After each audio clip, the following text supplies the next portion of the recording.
ఆ ఎరుపేమో గోరింట పంటయ్యింది, ఏకువలోన గోదారి ఎరుపెక్కింది.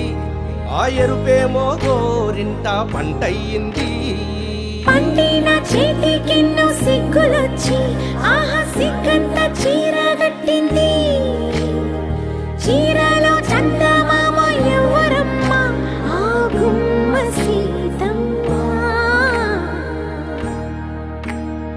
సీతమ్మ వాకిట్లో సిరిమల్లె చెట్టు, సిరిమల్లె చెట్టేమో విరగబూసింది. కొమ్మ కదలకుండా కొయ్యండి పూలు, కోసిరవన్నీ సీత కొప్పు చుట్టండి. కొప్పున పూలు గుప్పే తంతెందుకండి, కోదండ రామయ్య వస్తున్నాడండి. రానే వచ్చాడో యమ్మ రామయ్య, వస్తూ చేశాడో యమ్మ